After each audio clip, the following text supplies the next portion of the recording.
People, welcome back to the video. You already know what time it is. It's time for the Carabao Cup review.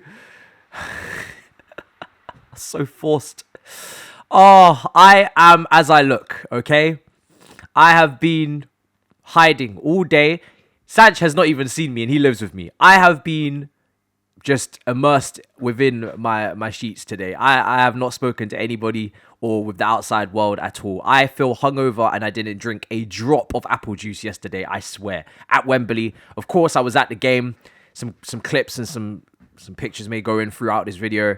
I am still feeling worse for wear from that match. It was so draining. And I'm sure you agree at home, even if you watched it. Like, it was so draining. Everything and anything that could have happened.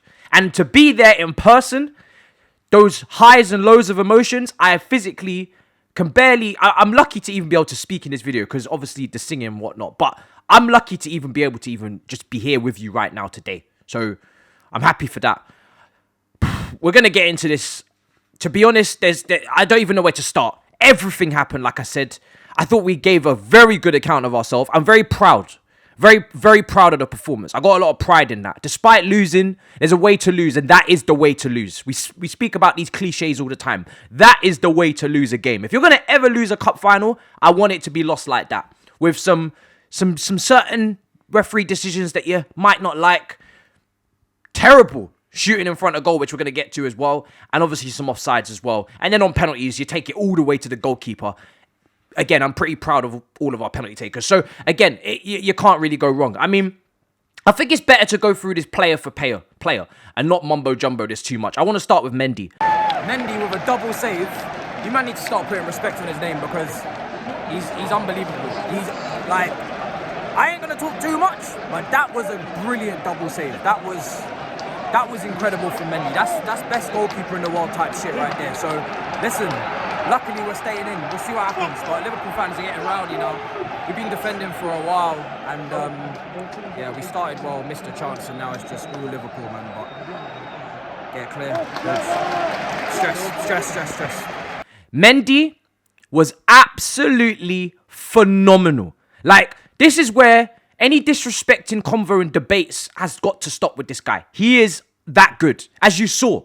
That good. Unbelievable. So many times this season people have been saying, oh, he's been saving Chelsea. And then some people then say, oh, he's got a great defence in front of him. It's both. It's both. Brentford, he saved us. Yesterday, he saved us. Sometimes it is a good defence and he will not face the high volume of shots. But we don't say to Van der Sar and to Petr Cech, oh, you didn't face a high volume of shots so you can't be a great goalkeeper. That doesn't make any sense, ladies and gentlemen. The guy is that good. Saved us countless times. The double save from Mane. Eye in the ground, thought that was in. The second shot, in slow-mo, you're just like gliding like this. You're just waiting for it to go in. Just like this. Just swaying in the wind. Just waiting. I was like, this is going in. Second time at the rebound, you're right in front of the goal, it's going in. The guy makes the save. I'm like, oh my God. Van Dijk, the header, what a save again. Outstretched. Brilliant.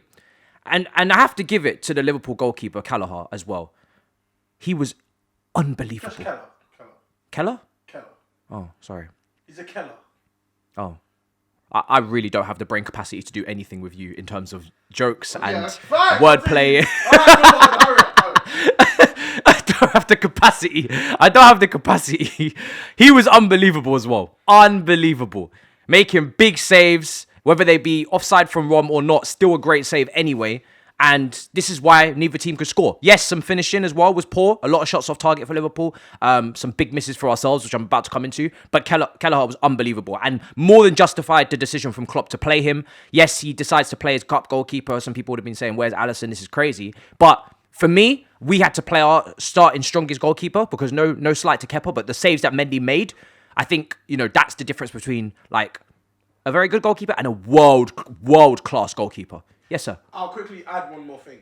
He was so good. I feel like now he's established himself as the cemented number 2 at Liverpool. Like, there is no debate about Adrian. Now, Keller is like that backup goalkeeper going forward.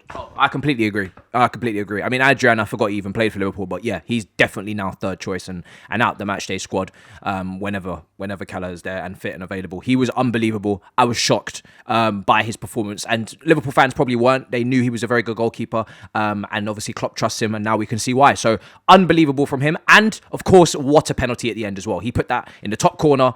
You know, our keeper Kepa couldn't do that when he came on for the heroics to try and save us. I get a lot of people with the decisions, and I'm just going position by position. I know I'm not going in the order of the match. People are talking about Kepa. Oh, the decision from Tuchel to come on. I saw it in the studio afterwards from some of the pundits.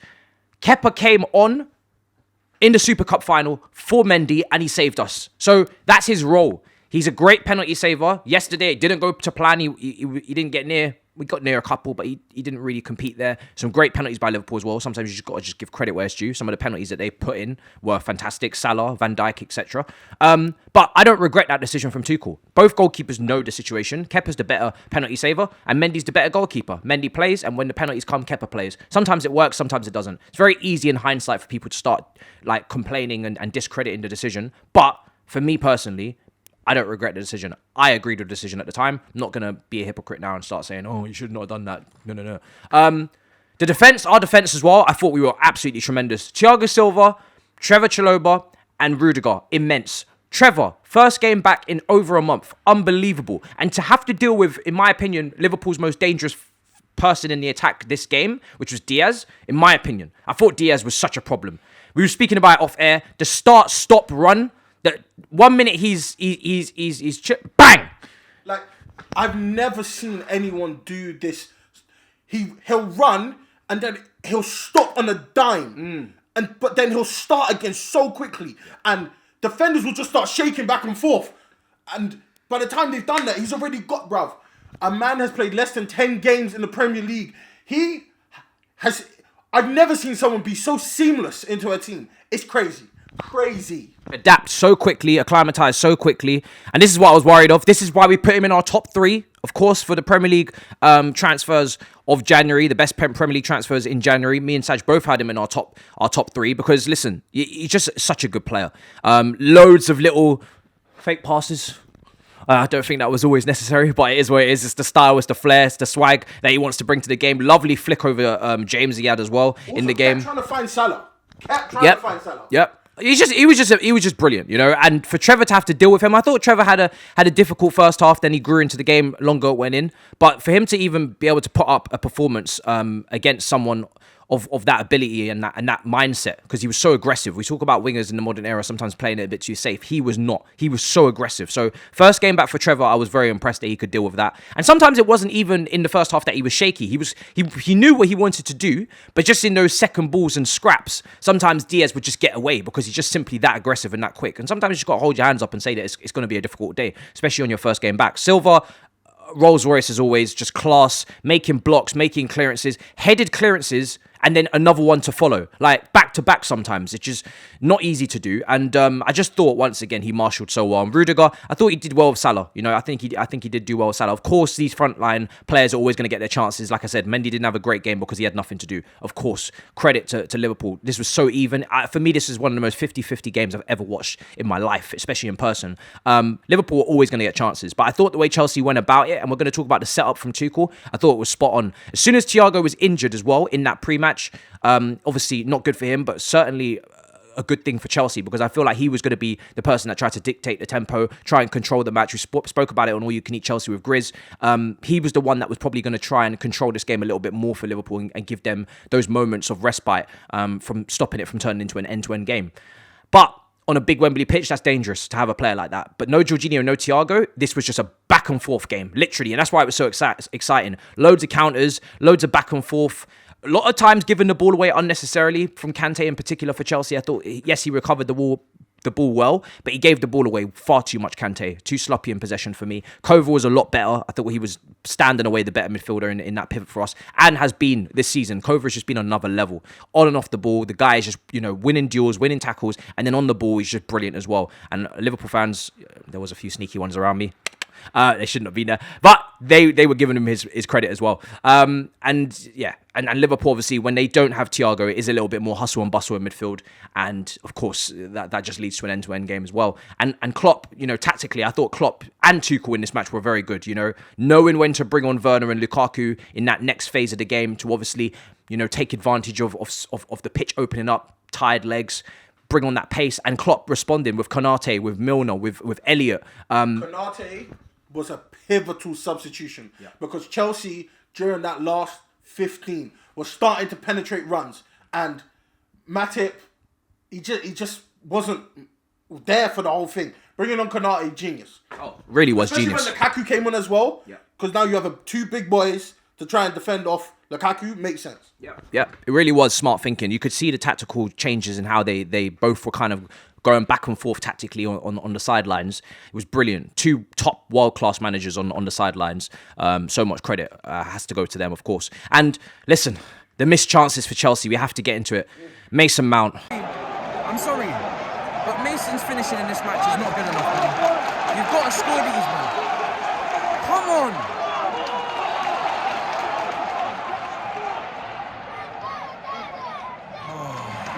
Mason, off the post.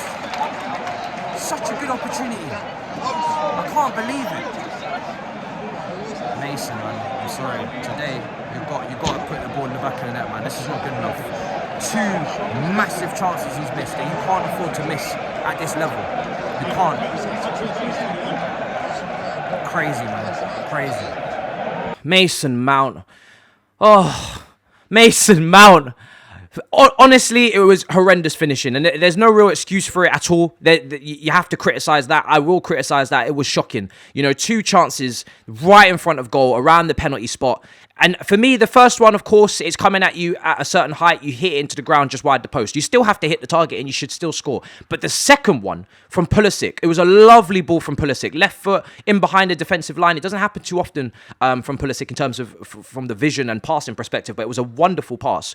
And Mason, you take it down. It's on your right foot. The whole goal's in front of you. The goalkeeper is at your mercy and you hit the post. It's a shocking finish. It really is. It's absolutely awful. And it's something that he's, yes, he scored goals for Chelsea, and yes, people will go back to he's our top goal scorer. But as I said with Ziyech in his run of form as well, just because you're the best at something in the Chelsea attack, it's not really a credit to you, in my opinion. I know it sounds harsh. It's more of, look how badly everybody else is doing. Best out of a bad bunch. Like, just because you've scored this amount of goals or you've played this amount of good games, it doesn't mean this is Chelsea's level. You've still got to improve and get to our level of title-winning consistency that we're seeing from the Liverpool and Manchester City attackers. And until any attacker is performing on that level, there is always room for criticism. So I thought Mason's finishing was really, really poor. His movement was good. Everything else was fine. But the finishing was shocking. And in a game like that, it is defined by the fine margins, and that's part of it. Pulisic also had a shocking miss as well, but it was more saved from the goalkeeper, so I don't think it was as bad, but he should still also be scoring. Kai, unbelievable performance. Unbelievable performance. If you watch the game back and you see the highlights for Chelsea and where they had their biggest chances, if Kai wasn't getting the direct assist, he was involved prior that with the pre-assist. He was just everywhere. And so intelligent and so efficient with the ball. Wasn't giving it away, connecting the dots very well, creating opportunities, and scored himself, obviously. Offside, unfortunately. Third time. For the third time, I'm celebrating a goal. This time from Kai. Offside again. That's 3 in a row. 3 for 3. This is the most draining match I've been to in a very, very long time. So draining, man. Oh my god, this is crazy. Crazy. It really is. But just such a good player for us up front. We play so much better, so much more aggressive. Also, I think tactically it helps when, listen, we didn't have Jorginho, and some people say we lacked control. And I sometimes do say we lack control. But I think yesterday, the key wasn't actually to try and control. And we spoke about that a bit in the preview as well. We didn't really want to control that game.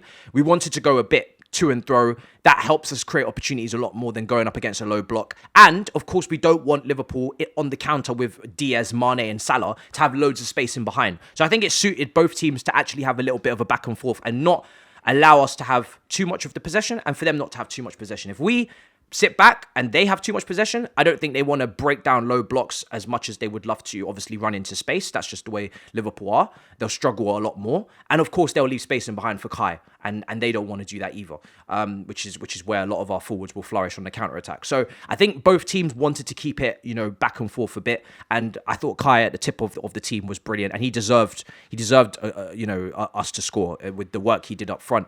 I thought the wing-backs were fine. Azpilicueta and Alonso. Alonso was actually surprisingly not making me pull hair out of my head. Yeah. Like, I didn't have to really shout out Alonso once. Neither did Tuchel, who's become famous for it actually on the sideline. So much more competent from Alonso. I did have him in my starting team. I know I didn't get to do a proper preview, but it was more of an all-you-can-eat Chelsea one. But I did have Alonso in my team over Malang Sarr when me and Miz was going back and forth for this reason. I just thought, listen, it's a big game, and I think Alonso, although he's got all of the issues in the world, he has played a lot of times against Liverpool. He's got the experience, and we just have to just hope and pray that he gets through it. And he did. Thoughts on the VAR Lukaku moment? VAR, listen, for me, in the ground, I'm not going to lie to you. Of course, when you're in the Chelsea section, you're going to be shouting at the referee for everything, giving him abuse for everything, saying, listen, you should have booked him, even though it was our player that made the tackle. Do you know what I'm saying? Like, we're just going to be biased and tribal like that and try and get every decision. But when I got home and I seen the pictures and the images, I said to myself, wow, he must have been a fingernail offside, a part of his shoulder, I don't know. But I don't know, man. I'm still very confused about the VAR ruling. Is it? I thought it was if there's a body part that can score, it was offside. You can't score with your hands. So I don't understand this. I don't get it either. I thought the referee had a pretty poor game, if I'm being honest. Again, I don't like to come on here and complain about referees very often at all, unless it's an absolute must. But I thought the tackle on Trevor, yes, I know he didn't maybe do it intentionally, but his foot did still land on his upper thigh. Borderline ball sack. Like, bro, it's a red for me. You might disagree. The Naby Keita tackle, I don't think it was, personally, just because I don't feel like he could have decided where his foot went down when they both went up to both tackles simultaneously. Fair enough, but even if it's not intentional where your foot lands, it's where it lands, and it landed there. For me, I thought he was very lucky to get away with that. But listen. That's what happens when you don't take your chances, people. We've had plenty of opportunities to wrap up this game. They're checking the goal now. I don't know what they're checking for. Hopefully... Wait, as soon as they start checking that... Yeah, hopefully it's offside, hopefully. But even still, we should be 2-0 up minimum. We've had the chances, we haven't taken them. And now we're stressing, so this is what happens when you don't take your chances. We've been very good today. I haven't really been looking for control because I think transitions and counters have been great for us. It's been a bit back and forth, a little bit like it was at the bridge. It's obviously no Thiago, like I said, so that's a big reason as to why Liverpool are not really able to dominate like they would maybe with him on the pitch. But let's see, they're checking the goal. I pray that it's not a goal, man. I pray.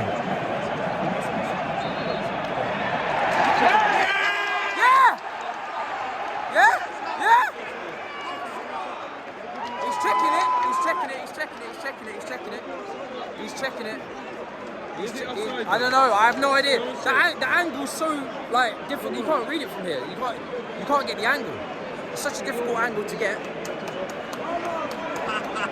Please. Did they let off a flare or something? Why is it all smoky? Huh? Flares, isn't it? Yeah. There's definitely been flares. It's just gone a bit red. Yeah!